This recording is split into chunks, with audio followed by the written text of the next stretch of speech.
Hello, we are podcasting on the Brink from a little bit snowy Prince George, the capital of northern BC, and it's another podcast, the forest industry in BC and transition.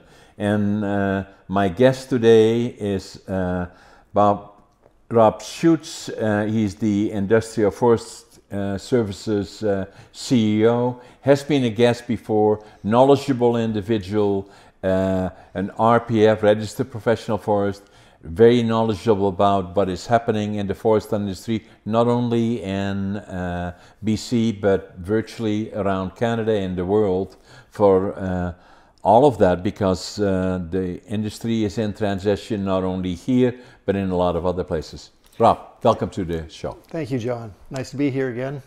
Normally you'd think that, after an episode or two with you that we'd be running out of things to talk about, but it just seems like there's always change in the industry, and we're not really running out of topics. No, we won't. So actually the last time we talked, was together with Jim Chavan, and we covered a number of things, and a number of areas were in transition. And obviously what we have even in that period, still now to a certain extent, the lumber industry is still struggling from a pricing perspective. The lumber market is still, although it rose up a little bit, lumber prices, but it's kind of settled down again. And the indicators are positive for the second quarter, third quarter likely, and in inflation and potential recession likely will not happen, or it will become a soft landing. So by and large, everybody is fairly optimistic as where the industry will go, and as far as lumber prices is concerned. Yeah. Well, right now, the lumber prices are still quite a bit below break even for Correct. Most of the companies. And I think probably the benchmark number that I know Russ Taylor has kind of put out there, and others, is probably around 500 US per 1,000 board feet. And right now, what are we, around 400, something like that? A little over 400. 500 to 550 is break even, depending on what kind of a mill there. And but they're still underwater somewhat, and that is a major concern. So that's that impacts the big one is sawmill curtailments. People are getting laid off, but it also impacts residual chip production, and that's why a bunch of the pulp mills in the interior have been curtailing operations, and even recently Canfor announced the imminent closure of the Canfor pulp line, not their paper line. They're going to keep that operating. And that is Prince George pulp, right? That's Prince George pulp, yeah. Yeah, and just the pulp side, but not the paper side. Machine, yeah. And that's indefinite? Yeah, they'll close that down. And in the end, there was a lot of speculation, about or comments that this is Canfor's fault or something like that. But we look back, 2007, 2008, when the housing market crashed, and a lot of those companies started looking at, well, what do we need to fill the gap, because they didn't have the residual chip supply from the sawmills operating, and so they started looking at whole tree chipping and that. And groundwood, and we had a huge supply for about 15 years because of the pine beetle. Yeah, pine beetle. Yeah. So they, for 15 years they salvaged a lot of that stuff. However, dead pine only remains standing for so many years, then it falls over, and the stuff closer to the communities has been harvested or burnt. Right. And so there's nothing, in the end, the trees are dead or they're gone, and there's nothing left for 3 pulp mills in our community. Right. So it's not really Canfor's fault, it's Mother Nature adjusting fiber supply. And it was virtually predictable, and I think you and Jim Chavan did a report. And Murray Hall as well, yeah. And Murray Hall. And that was in 2000 and early 2000. Yeah, around 2010 or 11, they initially announced about 17 sawmill closures, which by 2019. After that, we had another announcement of about another 7 or 8, which happened fairly shortly. Now the politicians said, no, don't say that, because that is not going to happen.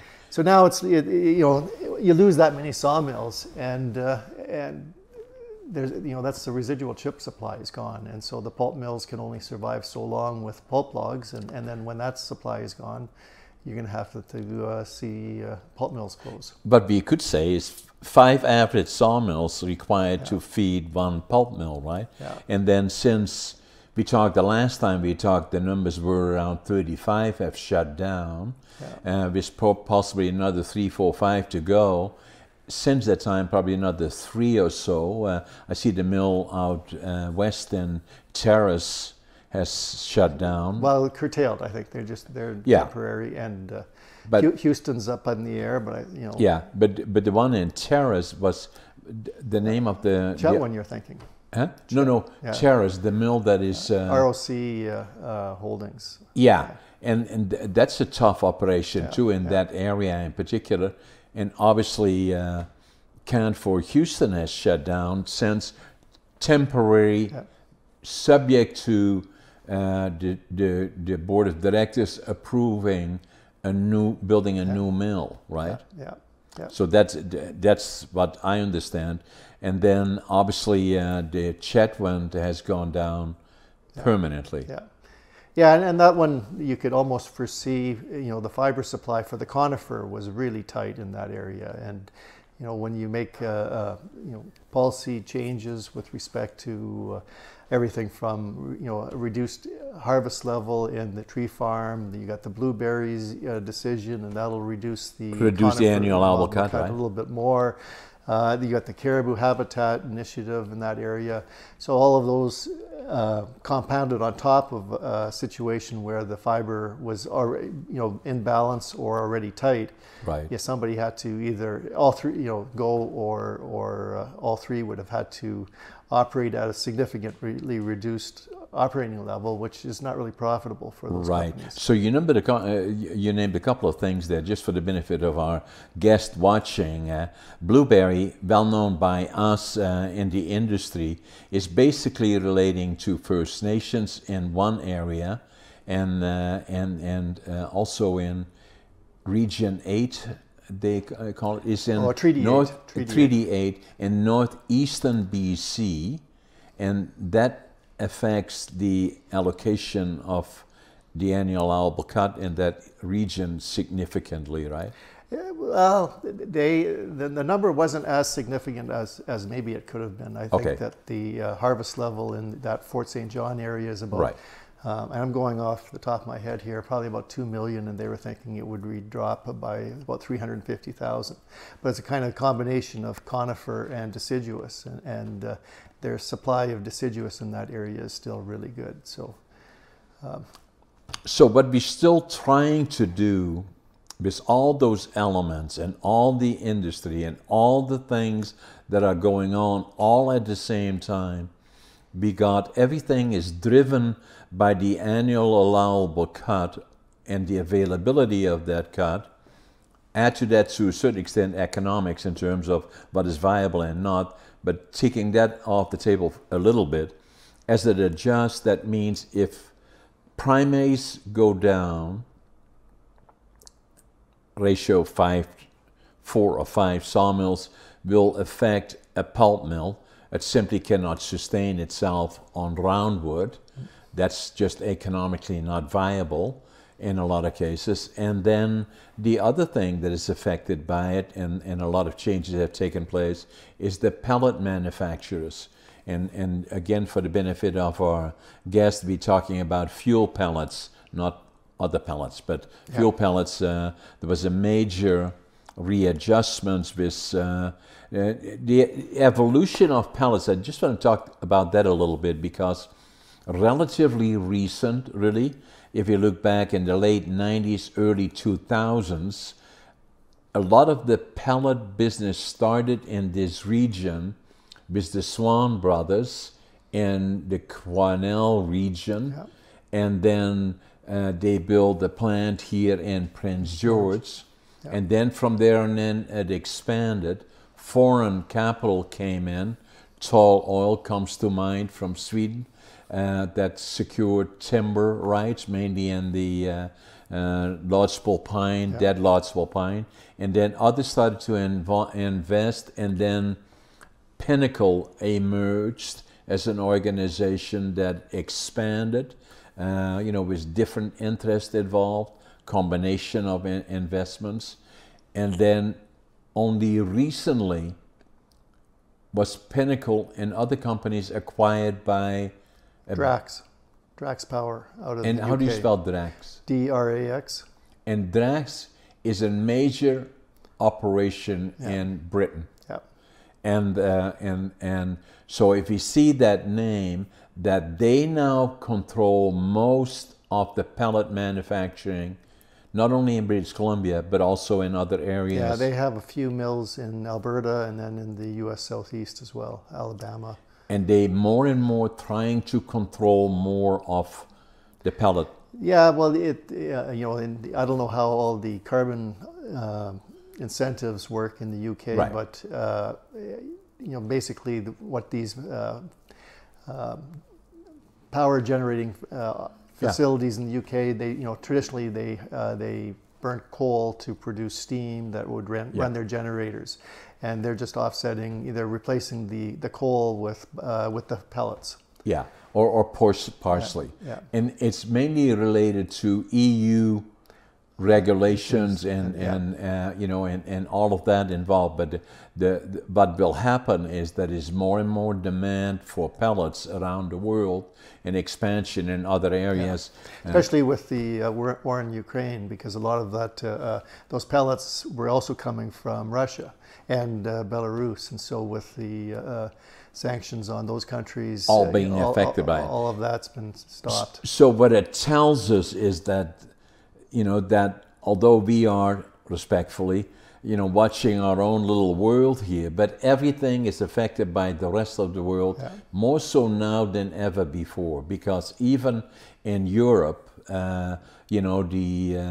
the timber market in particular in the Europe mainland, Germany and other places, prices have it's tight for a lot of those countries. I'm talking with various pulp producers in throughout Europe. Fiber supply isn't just tight in British Columbia. It's a kind of a global thing. It's a global. There's some areas like the U.S. Pacific, or the U.S. Southeast, and that's why they've been investing there. I watched one of your other podcasts in Sweden. There's still a bit of a surplus.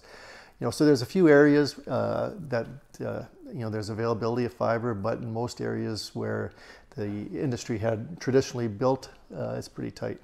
Yeah, because if you look at the U.S. Southeast, correct me if I'm wrong, a lot of the timber there is southern yellow pine. And I always say, because we're competitors in a way, you have to drill it before you nail it. It's much smaller, but a lot of that is first, second, third, fourth growth, and it's basically grown on the old cotton fields. Yeah. And their rotation is like 18 years. So I know when I was down there, you talked to guys who were harvesting trees that they had planted. Whereas, when we talk about Drax, and the BBC came through with an interview and an article several months ago, and they were very upset that we were harvesting, or Drax was harvesting primary forest. Well, that's all we do really in British Columbia, or most of Canada, is harvest primary forest. And so the big push now with government, though, is, so here we're harvesting primary forest in majority of the interior. Maybe in the coast there's a little bit, probably 40% of the harvest is in second growth. Second growth, yeah. But not here. No, not here. And yet. No, but not yet. Yeah. But and so if we're harvesting primary forest, but we want to salvage or protect old growth, a lot of pressure on the forest industry because they're not mutually exclusive. Sometimes I'm not a registered professional forester, but I spent my whole life in the forest industry in Europe here, and obviously I'm extremely interested in the thing that more and more, as we go through all the challenges that we have here in British Columbia now, in terms of the incenting capital to build and invest in primary operations, there has to be a reasonable expectation of access and continuity of that fiber. And that is the driver behind, do people invest, do they not invest, or whatever they do. The way I kind of look at this more than other people do probably is I look at this as, we have this amazing province of British Columbia, both coasts different than the interior, but talking about forest industry in the interior in particular, has this ability to grow forest so amazingly, and we'll talk a little bit more about, because you're very, very involved in that in your companies and reseeding and finding the right species and all the other things. I kind of look at this more and more that it's growing a forest as a resource that we keep growing and treating it in that manner. How do you, as people do, growing whatever they grow in other areas and treat the land well so it produces the fiber sort of or like whatever. a farm or agricultural crop. Yeah. It's a crop. In my mind, that's what it should be, and that's what we can use it to be, and that means... I don't think that's what, it seems like that's what the public doesn't want. And so that maybe it's the public in Vancouver that would like to see, all this old growth and natural forest untouched. But it's a myth. It's at the expense of the existing communities and both existing and the First Nations communities and the industry. So, to your point, you don't have access to fiber, or those that have access to fiber, there's a lot of uncertainty. And so will investment happen? Well, not until that surety of access to fiber is reintroduced, because it's not there now. So isn't it in a way though, Rob, that, over all the time, relatively speaking, the industry is relatively new here in British Columbia, because we can go back to the 50s. I was born in 1940. So that if I would have been here when I was, the 6, 7, 8, 9, 10 years old, we would have had 600 sawmills around the Prince George area that were sawing lumber, and they brought the sawmill to the bush, got a permit from government to cut in that area, left most of the sidewood and the sawdust and the shavings behind, put it on the truck and then hauled it to Plana Road, where they then planed it and put it in carloads. And then meanwhile, all the waste, other than the lumber, when you bring a log into one of those sawmills, right now, even the high efficiency ones, only about 42% of that log gets converted into lumber. Correct. The other, so what happens with the rest? Well, the outside is about probably roughly 35% is chipped into and feeds the pulp mills. 7% is sawdust from cutting up the lumber, and another 7% is shavings for the pellet manufacturers. And then, be going even further than that, we say the bark is another source that can be utilized. I talked to Brian Fair about that. That was looking at something where they are working on, in particular, the bark. So the point is that the resource belongs to us, the people here in British Columbia. That's different from other areas. So there's more public involvement in terms of how do we get more social and economic return from the fiber, and then finding that balance. In which we can attract capital that build mills, and then at the same time utilize the fiber as well as we can. And so when we saw the 600 mills, that didn't work any longer, because we wanted to, through government policy, attract pulp mills. And that happened in the late 50s, early 60s. When I came in 65, they were building Northwood Pulp, and they were Prince George Pulp, Intercontinental, 3 major pulp manufacturers, but they got concessions from government to attract them. TFL, 3 farm licenses.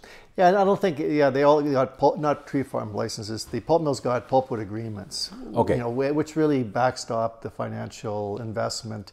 You know, and I don't think very many of those, probably none of those pulp mills ever actually activated those pulpwood agreements. They were just kind of superimposed on the land base. Right. And if there was a curtailment of the sawmills, then they had a backstop so that they could go out and do some logging. But Right. the mills here, until about 2007, they had enough residual chips from the sawmills. Even though we transitioned from 700 sawmills down to what we have in the region now, maybe 20.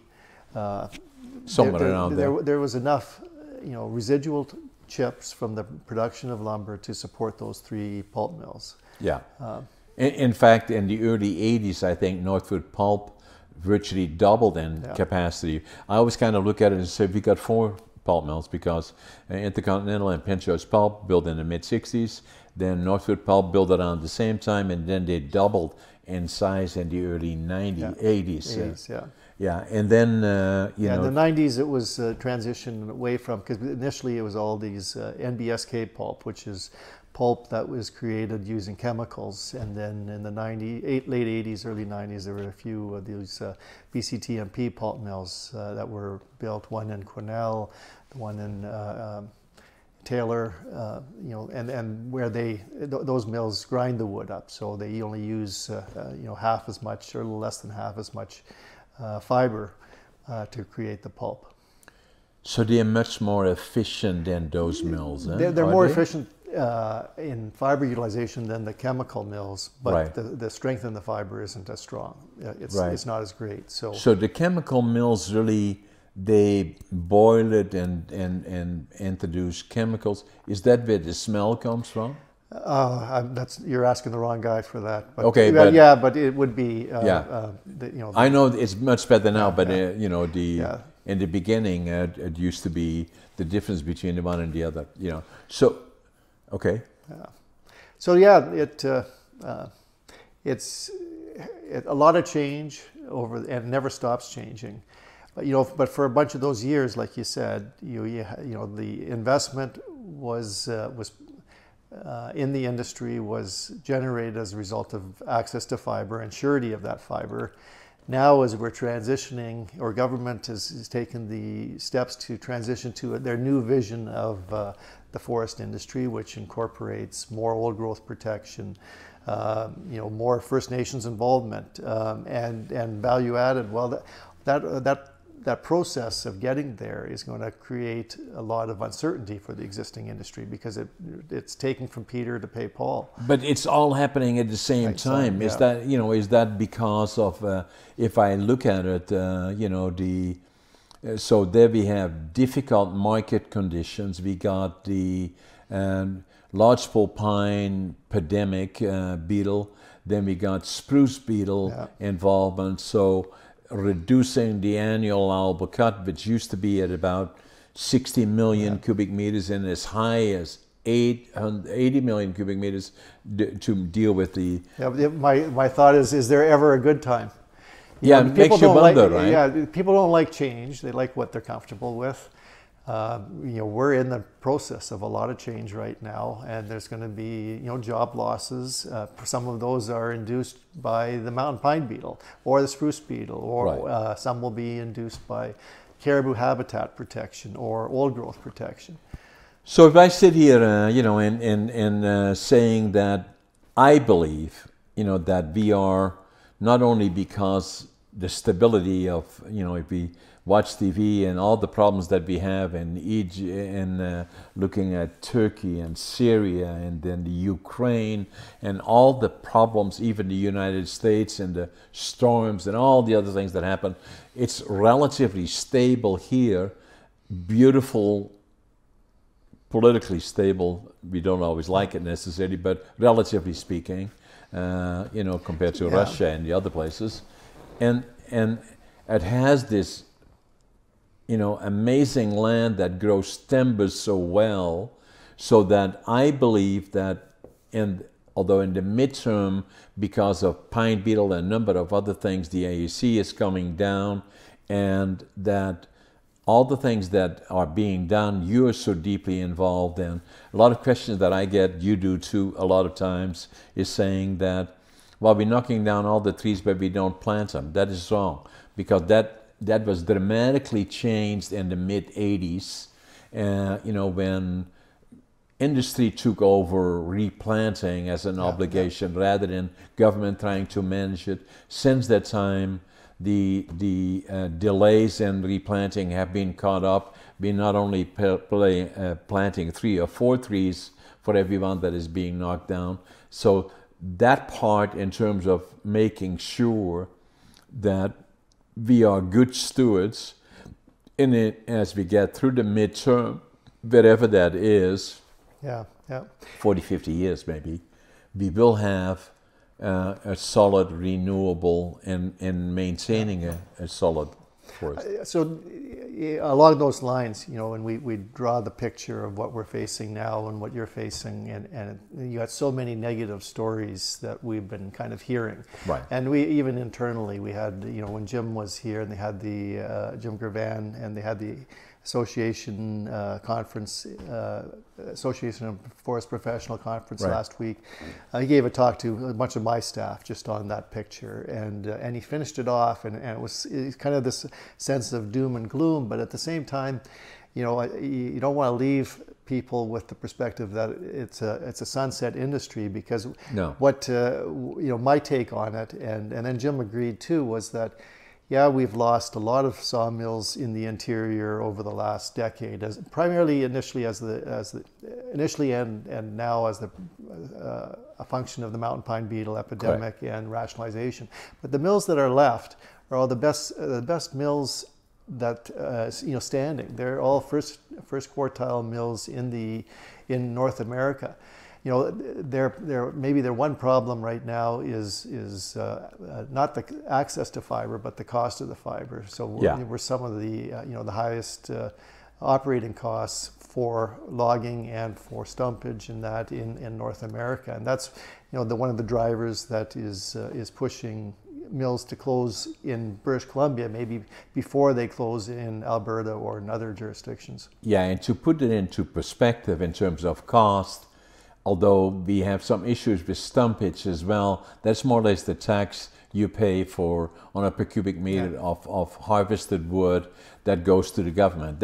That's a different issue. But in terms of the underlying cost, is that because the distances are so far away, a lot of times, that finding the market of the wood to those locations is usually difficult. The other part, correct me if I'm wrong, kind of taking us back from, the 50s when there were 600 mills and the sawmill would go in the bush and cut the wood there. The next evolution was that I was part of when I was already here in the mid-60s is the sawmills that were located, I'm kind of thinking Bear Lake, Ferguson Lake sawmills, Chelly, Ferguson, and on.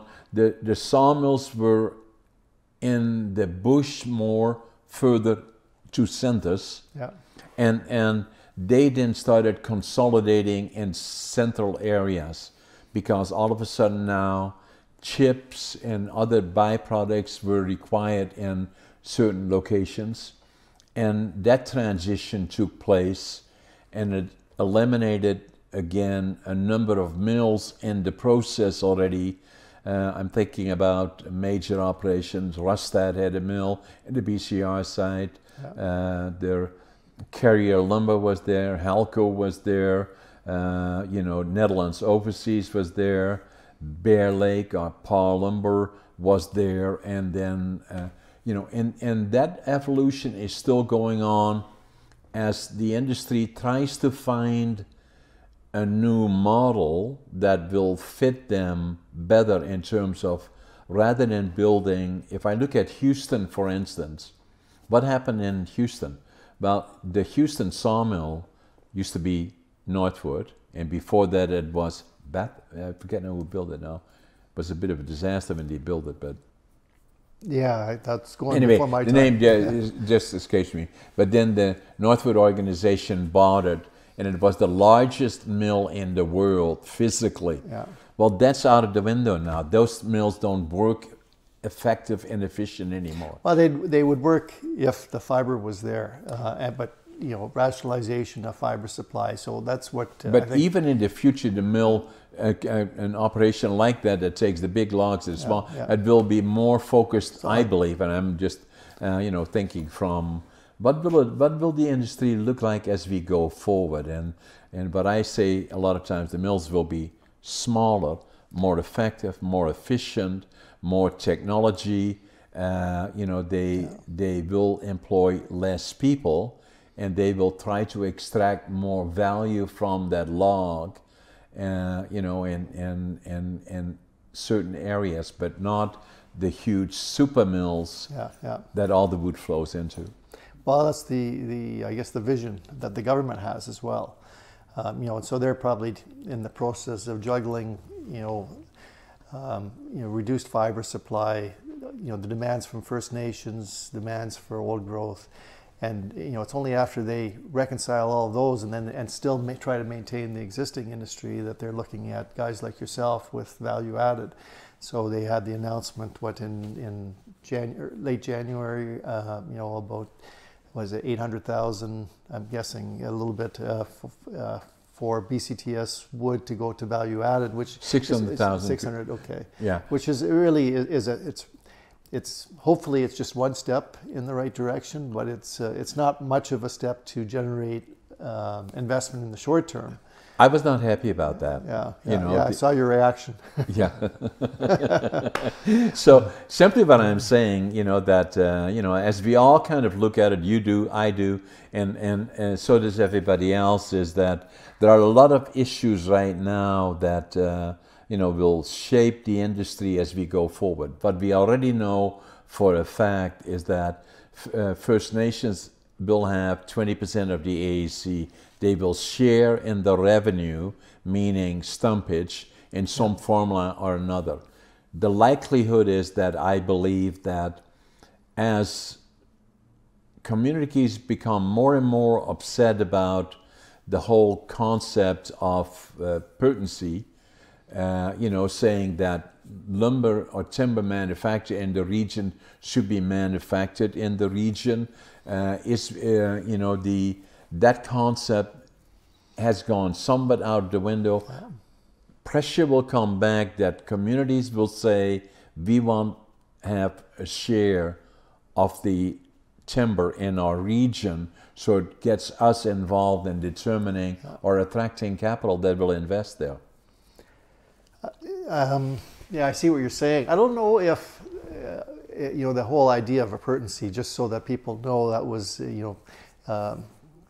30, 40 years ago, companies were awarded a forest license, and that forest license was tied to the operation of a sawmill, that was tied to the license. Correct. But that wasn't a consistent process across. So some companies had a forest license and it didn't have an appurtenancy or that requirement to have a processing facility.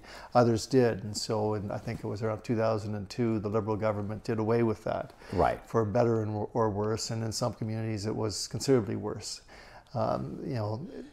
Bringing that back, I know what you're saying with respect to First Nations involvement. We don't really know what they're going to think that way, but exactly. I know there was, historically, especially in the Fort St. James area comes to mind, there were a lot of value-added manufacturers operating in those regions, and all of those 50 altogether. I was the president of the local organization, as well as the BC Council of Value-Added Wood Processors. But the local area had region all the way up to Houston, Mackenzie, Cornell, in that region. It's hard to visualize a lot of new sawmills being built with just solely First Nations, when the opportunity really is for value-added manufacturers of some form or another in near those communities, tying the operation to the byproducts of the sawmills that are if not in that location, then nearby. So yeah, the challenge will be, Rob, is that the finding the skill sets and making the products that are unique, different in the marketplace, and then attracting capital.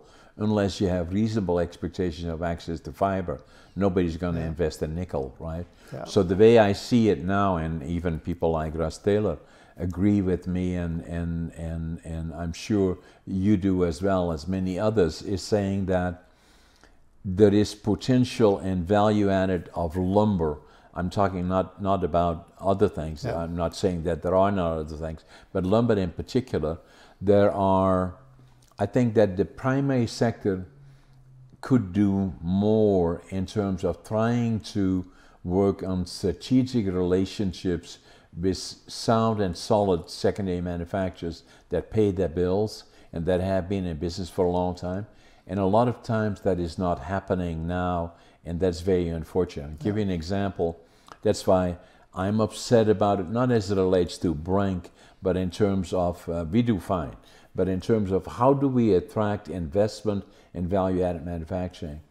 But what we are doing now in the industry is BC Council, the BC Council of, I forget the name of the organization, BC Lumber Trade Council, that is a group of 10 companies that, have formed a group that are trying to usually get money from government to find other markets for our lumber products.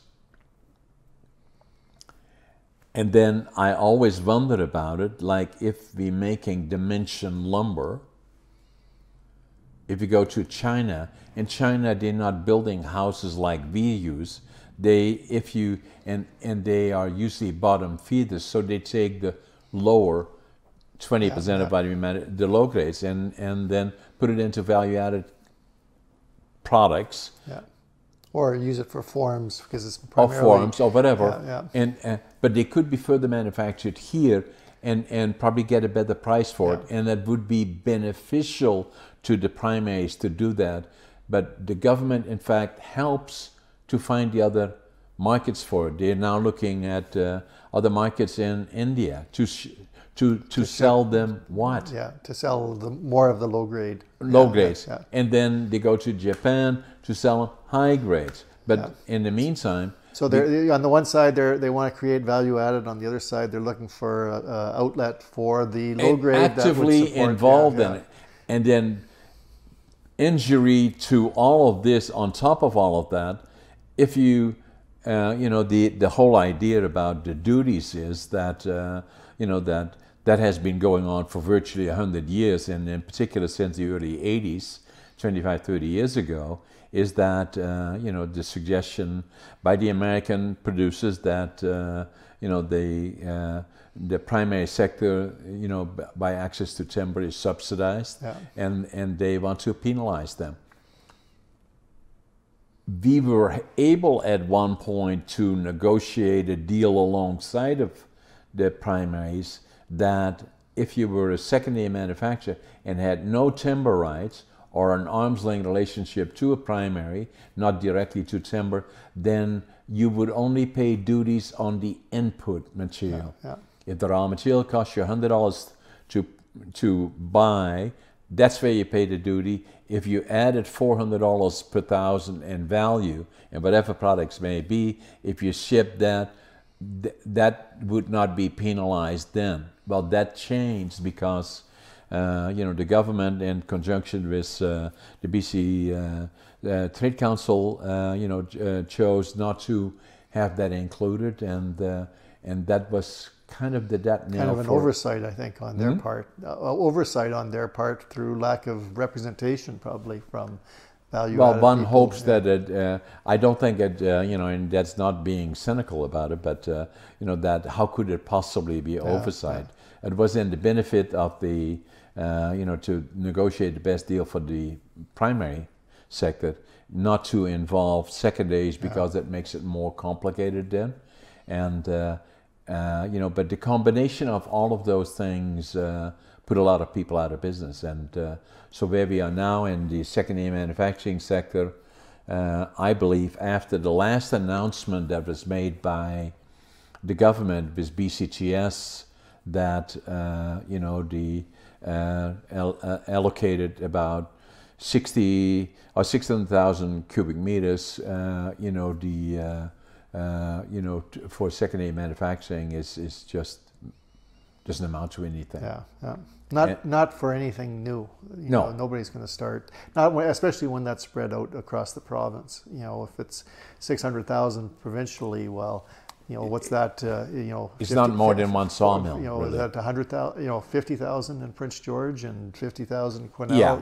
And why would you want? And the challenge is always the first thing that happens with the bankers and saying, well, where are your supply agreements, right? So it does not attract any new investment. At one time in the early 90s, I was quite involved in it. 20% of the AAC was designated towards attracting investment in secondary manufacturing.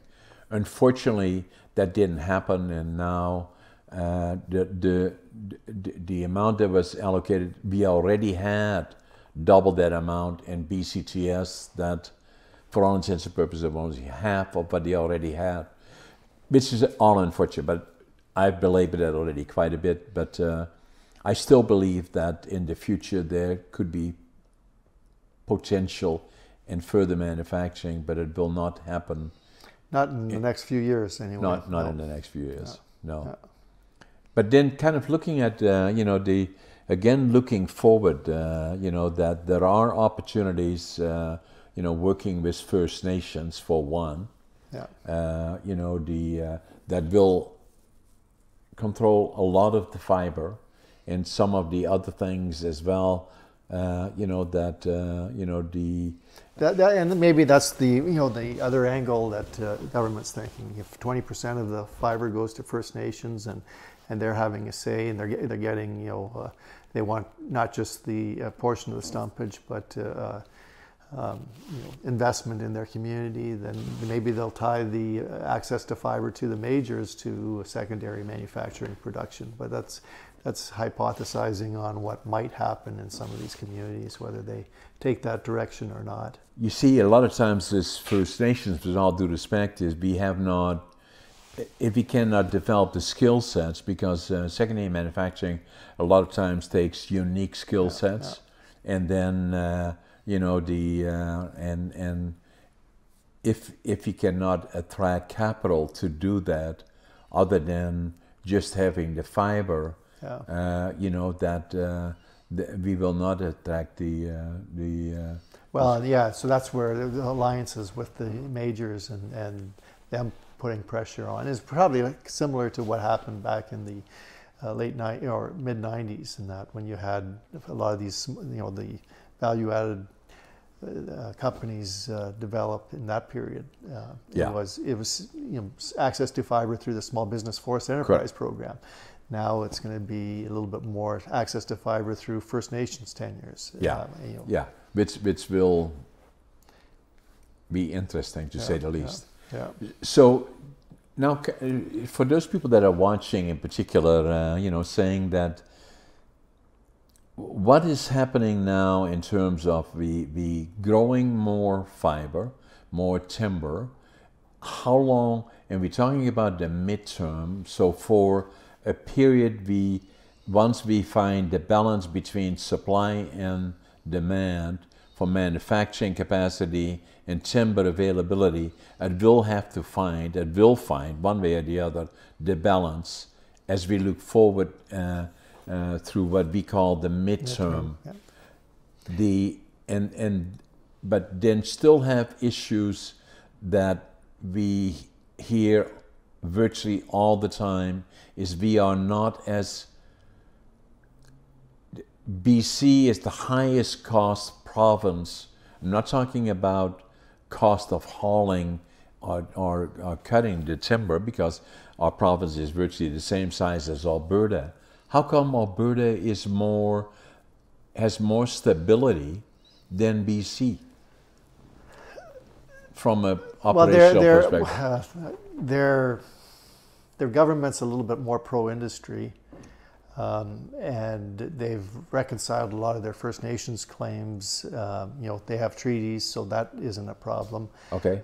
They have, the majority of the province is broken up into forest management agreements, which are similar to our tree farms. So you don't have multiple, you don't have as many multiple players on the same chunk of ground the way we have for a timber supply area. The difference between volume-based tenures and area-based? So they're primarily area-based.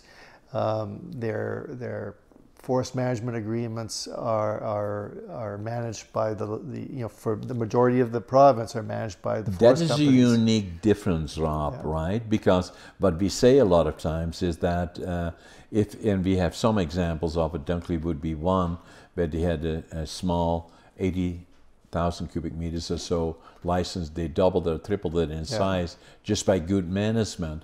That if we have an incentive for the users of that particular forest in terms of growing more fiber, that would create that incentive. Wouldn't that be a better system? I think that's where a lot of the First Nations that we've talked with, the government's identified a volume for a lot of them, and it's volume based in a timber supply area, but at the same time they're looking ahead longer term and saying, okay, well, if we get this volume, we'd like to convert it to an area based tenure in their, within their traditional territory. So it'll be a bit more of a patchwork of licenses across the That's the way it will go, right? In the longer term, probably, yes. Yeah. Why so long? Well, it takes a while to first, let's say you're a First Nation and you've been awarded 200,000 cubic meters in the Prince George TSA, which is 6 million cubic meters, 7.5 million cubic meters right now. So where do you put that? So identifying, the appropriate area, going through all the consultation with government, with the other First Nations, that process takes a couple of years. Right. And couple of years. That's not bad. Yeah, but some of them haven't even started down the path. So, So what we are saying is what happened with 20% of the AAC will go to First Nations is a good thing, because that resolves some of those unresolved issues. Getting a share of the revenue, it's a good thing. Then from there on in, the next step for First Nations is to build those relationships with others, may that be primaries or involvement, maybe in some cases even with secondaries that have the skill sets and the ability to manage the operational sides and strategic relationships. That probably is a good thing, right? Yeah, and I think most of the major companies have, I know most of the major companies have a number of people on staff to manage First Nations relationships, and have been doing so for probably the last decade, knowing that that's the future for them as well. And so building those relationships and grounding them to how they can work cooperatively and collaboratively on different ventures. How will that affect cost? Like, saying... that's going to increase costs. Because that's a given, right? Yeah. Saying that, that's what I found with secondary manufacturing or value added, that, the concerns that the primaries had, Kofi in particular, and representing, and the BC Lumber Trade Council had issues about that if other people have their hands on timber, then the cost likely will go up. Yeah. Now, I thought that likely is a good thing, because that would help us in our argument with the Americans. Because the Americans, I always say, have the right complaint for the wrong reason. Well, I think the Americans are just, they don't really care about what our cost is. They just want us to go away so that their lumber prices go up and they make more profit. And it doesn't matter what our cost is. And they're probably going to get their wish here, because Canada used to provide about 30% of the softwood lumber to the U.S. And BC was about half that, so 15%. And Yeah. I think we peaked at around, I'm kind of going on a limb here, but probably about 13, 14 billion board feet of lumber. You look forward now, we're probably going to be 6, maybe even 5 billion. So, less than half of that number. And so that's a lot of board feet that's been moved to the U.S. Southeast. And at some point, even the U.S. Southeast won't be able to meet all of the U.S. demand. No, so they won't, because it's, but at the same time, what it means is that, and something to consider from our perspective, as we own the timber, you and me and the public, is saying that duties are here to stay. Because there is no reason that the underlying fundamentals is that I want to make sure your cost is higher than mine, and I want to preserve that. So there is no reason for the U.S. major producers behind it is saying keep the cost up high. Duties of one form or another. When they had the last agreement in 2006, there was there was an agreement, but that agreement involved duties depending on the price of lumber. Yeah. So are they here to stay? Well, likely we might have an agreement, but the agreement will probably be tied to some form of duty depending on price, or some kind of a restriction on the export of lumber to the U.S. Yeah. And then the other part, Rob, in your specialty in particular, is saying that, to grow the forest, and there is no question in anybody's mind. I usually use the comparison Sweden versus Canada. We can grow much more fiber here than we are doing now, but it likely will involve more intense management of a fiber base. But then the other part about it is also, how do we plant that? And is that mechanically planted? Or how are we managing the forest to give it the free to grow stage, and to stimulate yield?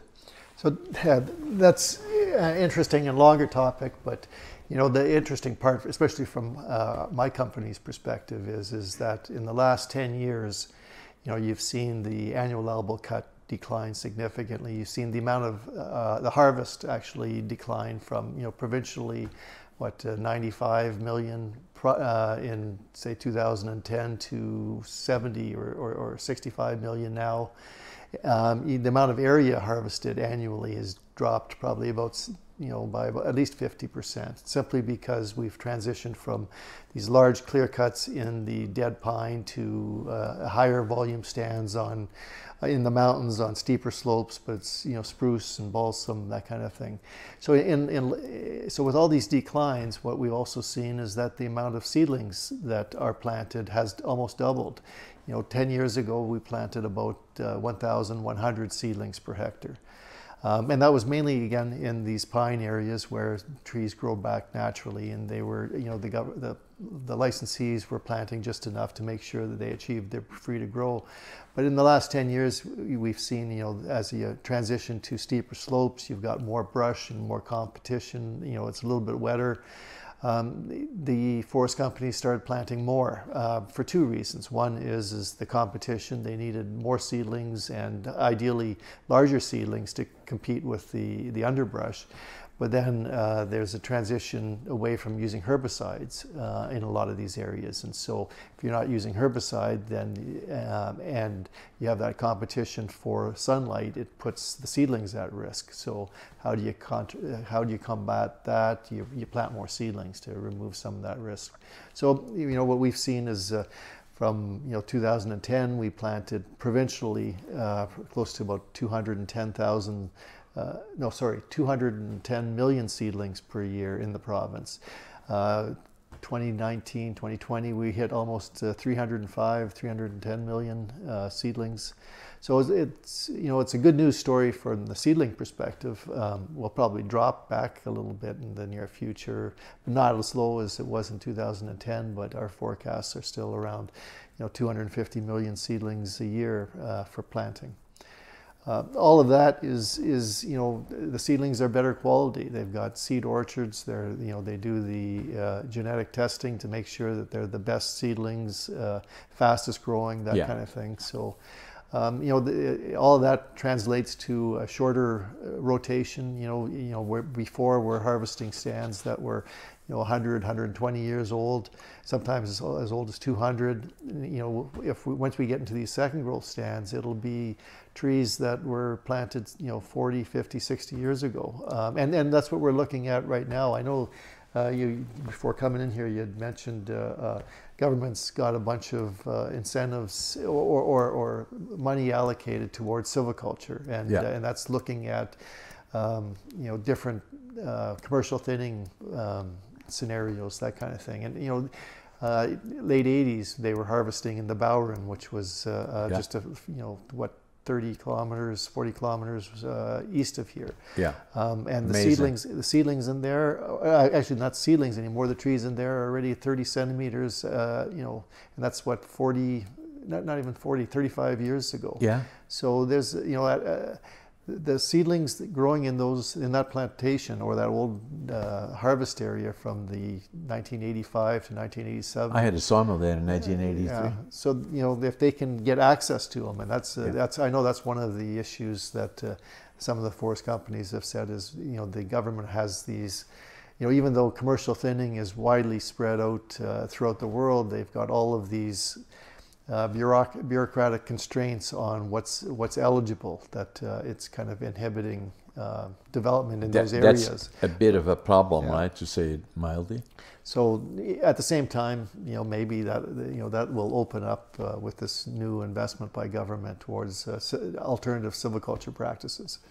So the future looks bright. Well, short-term future is uncertain, but longer-term Let's say is 40, bright. 50 years, and then and we don't use herbicides anymore the way, and that's poisonous, not good for our land. Well, controversial to say the least. Controversial. We use fertilizer or herbicides on farmland extensively.